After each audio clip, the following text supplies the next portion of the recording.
Welcome back, tubers. It's another episode of what's it? The Other UFO Show. Real people with real stories. What we'd like to do now is our special Christmas special. Christmas special. Only on the Real UFO Show. That's right. This is nowhere else. Santa Claus. Is he a man? A myth? Or an Alien! alien? So, how do you start with a discussion about that? Well, first I have to get out of the habit of lying awake at night staring at the ceiling saying, what about Santa Claus? Why can't I sleep? All right, we interrupt this broadcast to let all parents know that we're going to discuss Santa Claus. And we're going to discuss different opinions about Santa Claus. So, if your child is still in the position of believing in Santa Claus, you may or may not want your child to watch this show. This is the Columbia Broadcasting System. Thank you. I remember as a small wee boy, Speaking of wee boy, you may have noticed that Dr. J here has gained some height. This is through the magic of media. CGI. We've given him a little bit more height. Mm-hmm. So I am no longer the large man with the small man on the couch. It's just Dr. J and Dr. V with me. So anyway, Dr. J, how do you think we get started on this whole Santa Claus thing? I've always wondered how, if there really is a Santa Claus, how he just makes such great time in one night. And just, you'd have to be moving at warp speed to go all over the world. And with Warp speed? With that little sleigh. Uh-huh. How many trips he'd have to make back to the North Pole to refill his sleigh? Well, obviously, there's a lot of things that are similar between Santa Claus and aliens and myth. So is he man, myth, or alien? Well, if you look at some of the similarities, one, people, children especially, when they're looking for Santa Claus, are looking up at the sky looking for a small bit of light that doesn't quite stand out there like the stars, but is moving along, not quite like the shooting stars that I would see as a kid and think, was that Santa Claus? No. Looking for that red light, the red light of Rudolph's nose. So there's something like that, or maybe the gleam or the twinkling of Santa's eye, or the sled reflecting in the moonlight. So what if Santa's technology, one, you talk about fueling again at the North Pole.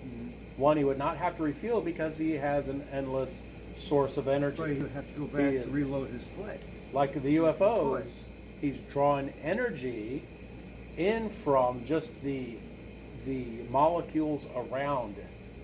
So this is one of the theories of UFO propulsion, is that they can actually manipulate molecules in space and the atmosphere and stuff, and use those molecules for energy.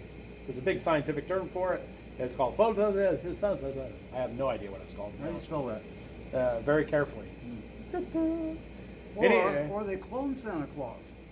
There could be thousands of Santa Clauses. Well, you kind of do see that around Christmas time, don't you? Well, yeah. Salvation Army Claus. Yeah. Bell ringers, store Claus, mall Claus. If you go down to the beach, you get Sandy Claus. Yeah. Anyway. Where's the get out of the show clause in my contract?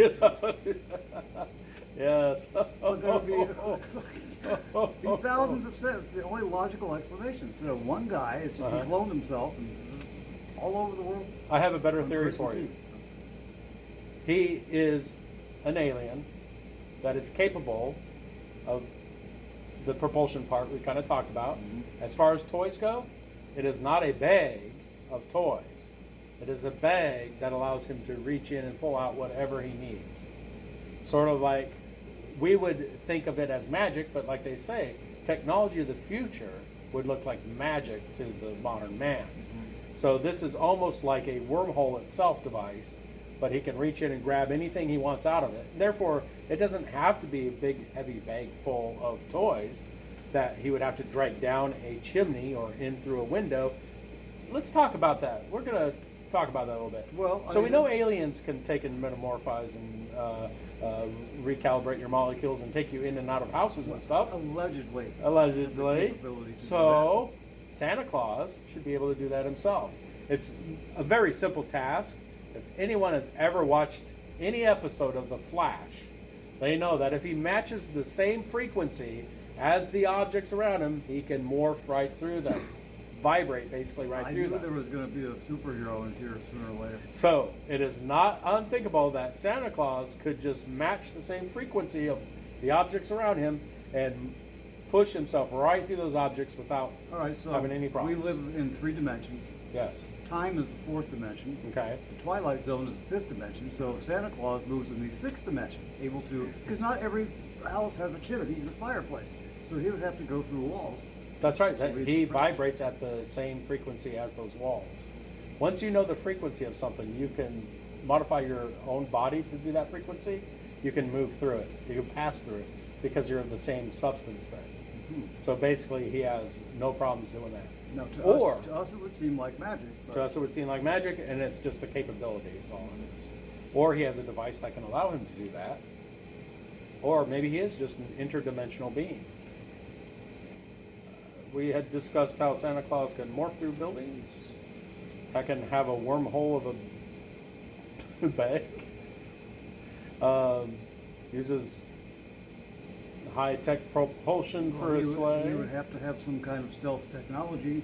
He would be tracked on radar, civilian radar, military radar.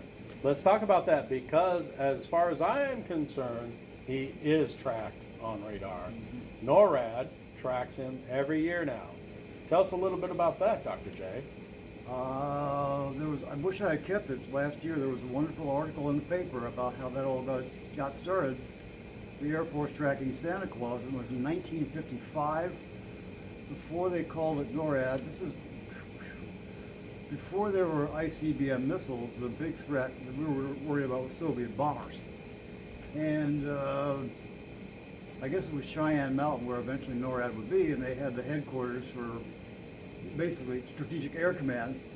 And a local department store had run an ad for Christmas where you can call and talk to Santa, and a little boy picked up the phone and called, and he got, what was it called in those days? Oh, CONAD, the Continental Air Defense Command in Colorado.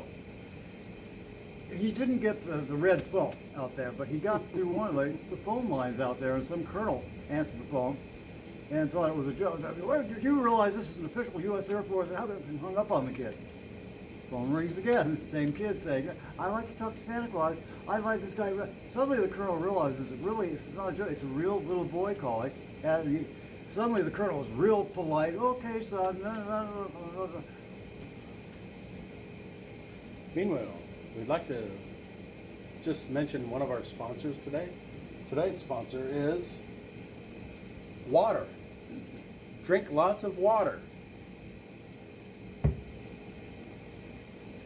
It'll help you stay up all night long to watch for Santa Claus. By drinking a gallon or so before you go to bed, you'll be up all night going pee. Oh, I'm sorry. Let's continue. Where was I? So that was 1955, and someone in the chain of command heard about the story and realized this is a wonderful public relations opportunity.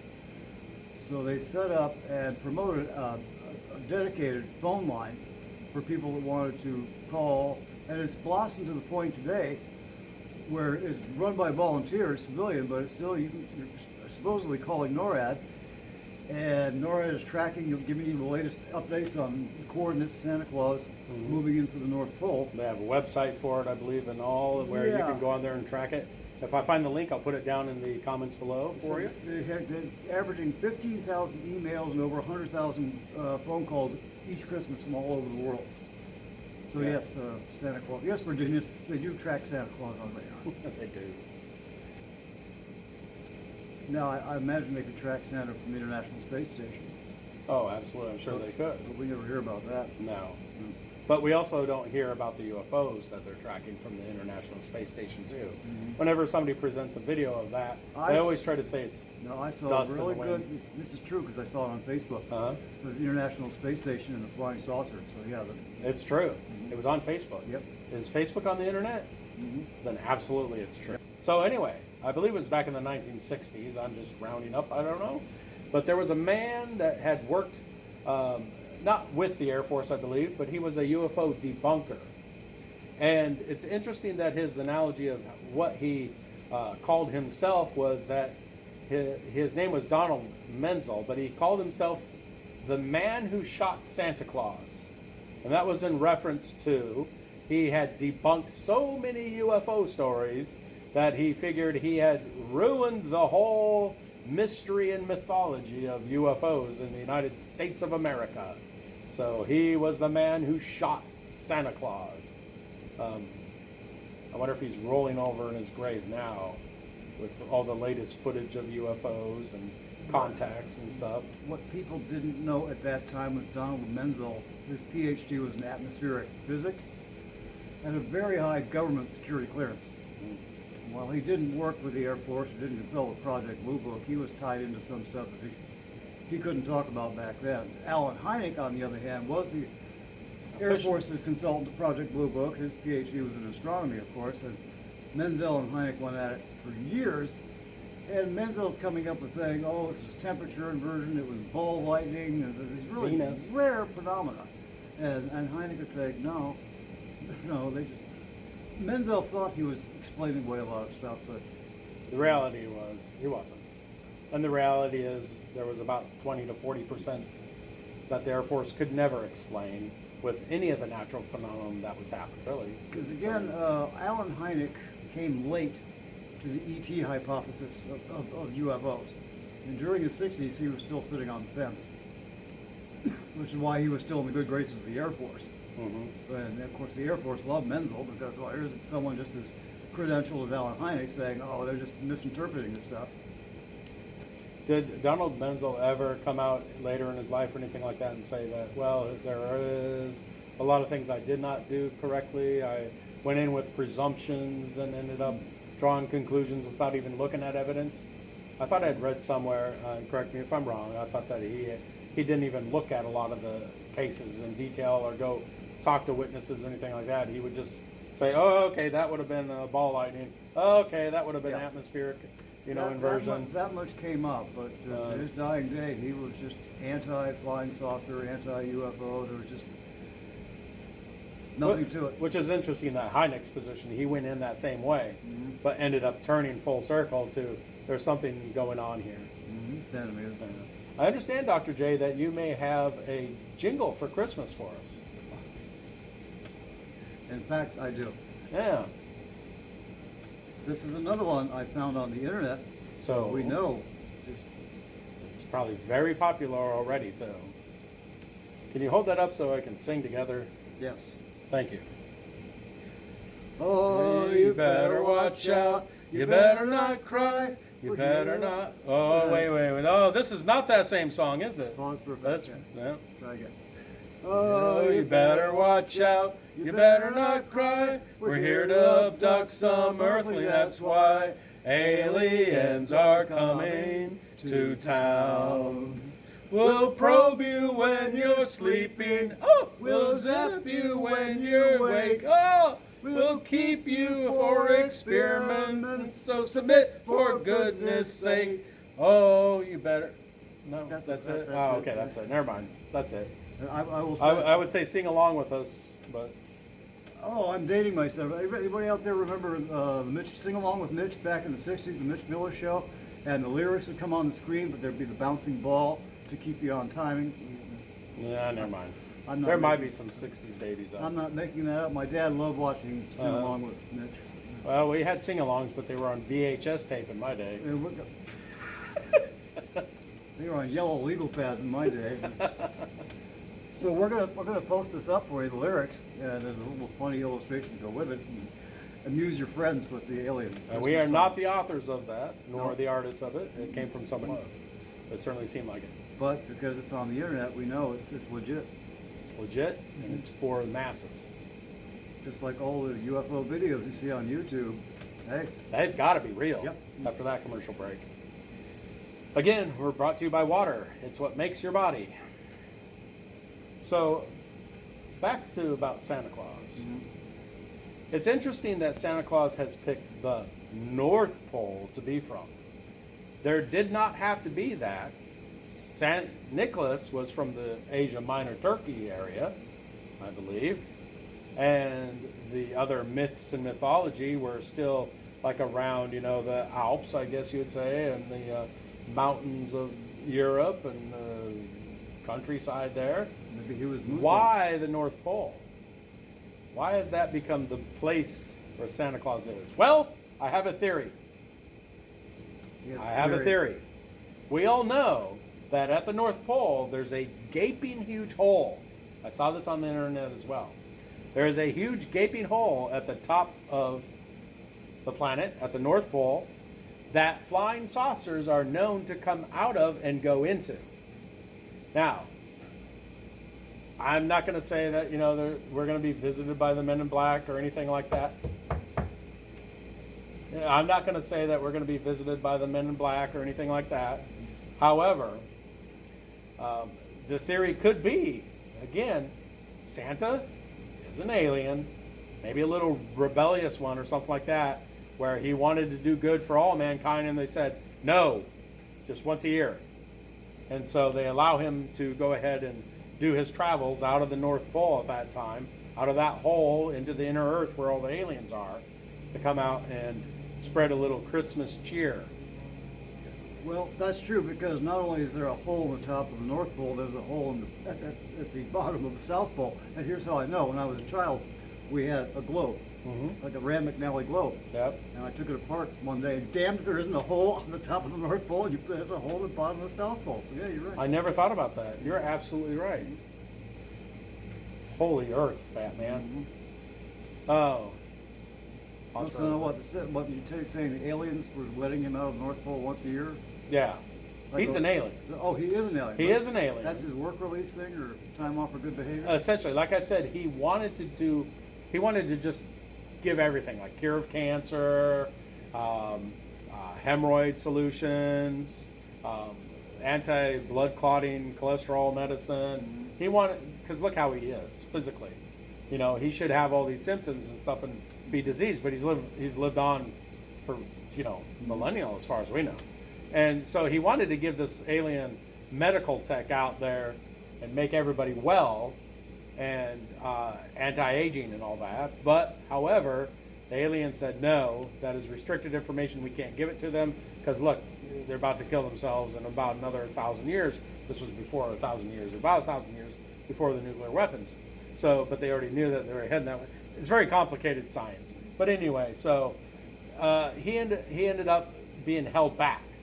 And they said, no, you can't go out. You can't do that. You can't go visit everybody like Johnny Appleseed and spread all this stuff. No. And so he said, well, what will you allow me to do? And they said, well, what do you got going on the 24th of December? And he pretty much didn't have anything planned on 24th of December the first time. So they said, okay, well, here's a wormhole bag. And why don't you just go give children, remember how this started? Go give them something sweet to eat, or an apple, or fruit, or a coin, in their shoe, or give them some socks. But first you're going to have to make a list. Yeah, you got to keep a list. A very long and list. We don't want to reward those people who are going to be in that chain of people who end up making the nuclear weapons that are going to destroy the entire planet. So, if they're bad... Consequently, nobody who worked on the Manhattan Project ever got anything. None of their families got anything.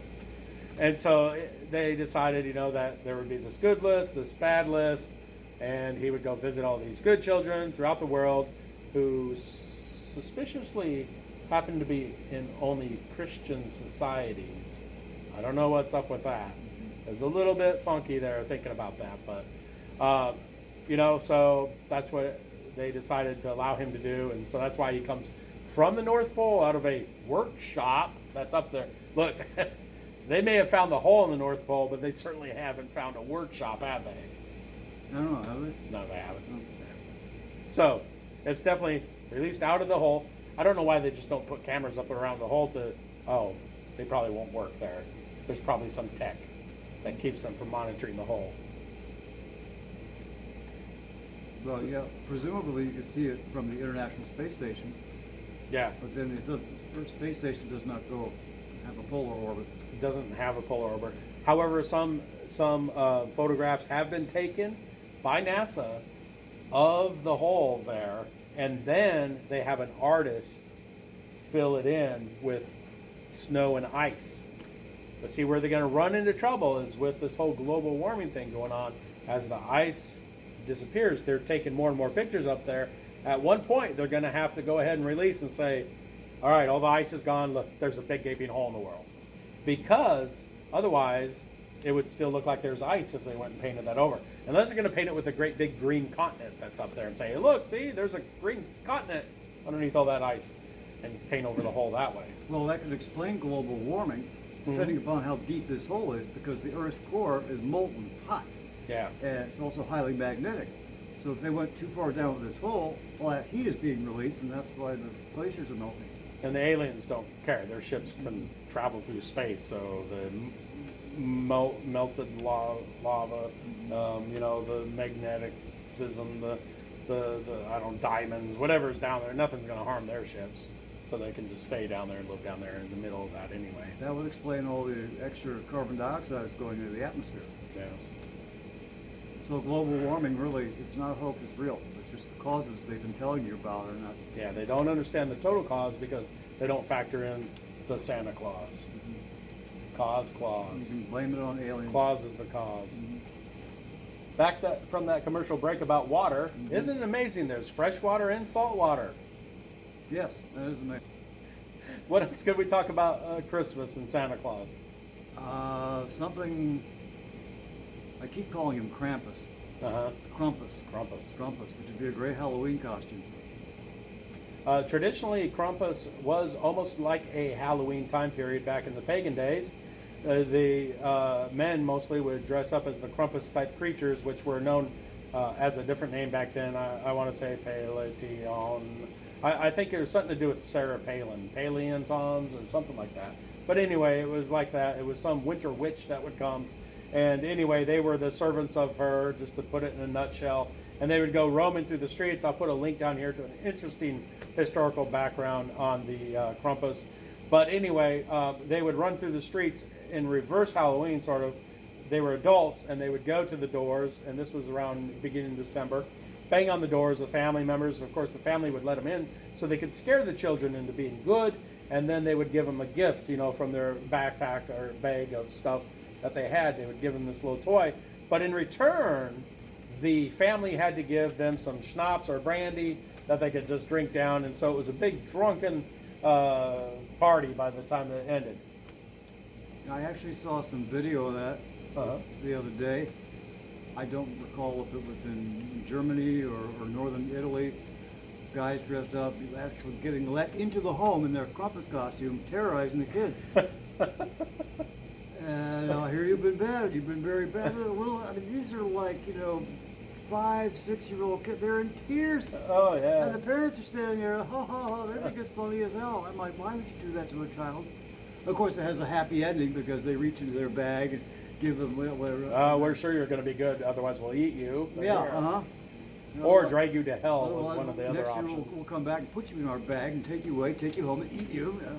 The legend is they would either drown the child if the child was bad, or take the child to hell and cut open their stomachs and stuff them with straw. Children, if you're watching this, don't try that at home. Better not be European children, that's for sure. This is a terrible European history. One of the things that started happening, though, as Christendom came into play, these Krampus events, Krampus runs would happen, and they would have St. Nicholas then, the character of St. Nicholas behind him. Again, we're not thinking Santa Claus, but more of the bishop attire, with the pointy hat and all that, and the staff coming behind them, sort of like, oh, look, I'm driving the Krampus away, I am St. Nicholas. So this started binding the Krampus story with the Santa Claus. And, Santa Claus was not a jolly thing. He almost was a Krampus type character for a while there. And then it kind of separated. I think the terminology was like the shadow of Santa. Yeah, you're going to post a picture Krampus, right? Because he has like yeah. horns or something. Yeah, he's got to have horns. There's some possibility of linkage to Greek mythology there too, as Looks well. like my as ex-wife maybe when she even get up in the the morning for her makeup. well, hopefully she's not watching this. Mm-hmm. Yeah. Pause. Check is in the mail, sweetheart. Oh, you owe her? Probably. She probably owes you. Yeah. Oh, so Now, what was the part I read or have heard, because you've been doing more homework on this than me, that Krampus is supposed to also chase away ghosts? yes, so a lot of times in the pagan mythology, an ugly creature or an ugly servant of another goddess or demon or something along that line could be used to chase away ghosts or demons that were causing harm. In the spirit world, a lot of times in the pagan universe, between what was good or bad, just things, even gods were mischievous and did little bad things. But so something very, very ugly could be very good. So in that, probably this circumstance, the Krampus was chasing away the ghosts and the demons from the house and from the area and stuff like that. I'm just wondering how it got, if it started out, this whole Krampus thing, if it started out benign as Halloween did. Halloween was originally a fall festival. Then my Irish ancestors got a hold of it and just turned into the whole supernatural, occult, pagan thing. Well, it's the same thing with Christmas celebrations to begin with too, Dr. J. They were really big drunken parties. You know, there was a lot of alcohol involved back in those days. Mm-hmm. Couldn't drink the water, so you got to drink wine and celebrate, you know, some of the same pagan traditions that happened at Speaking the of water, we'd like to acknowledge Oh, yes, I'm sorry. our sponsor, H2O. We're supposed to sponsor, our sponsor H2O. That's right. Water comes in three forms. Good water. Water comes as a vapor, as a solid ice, and as a liquid. Please enjoy water on a regular basis. And don't forget, heavy water, in case you're doing research into making an atomic bomb. Heavy water and yellow cake. It's what's on my menu. First, we'd like looking at the camera. We would like to say Merry Christmas. Merry Christmas. Ho, ho, ho, ho, ho. Doesn't he sound like Ed McMahon when he does that? And remember, tubers, stop looking down at your phones and start looking up to the skies. Looking up.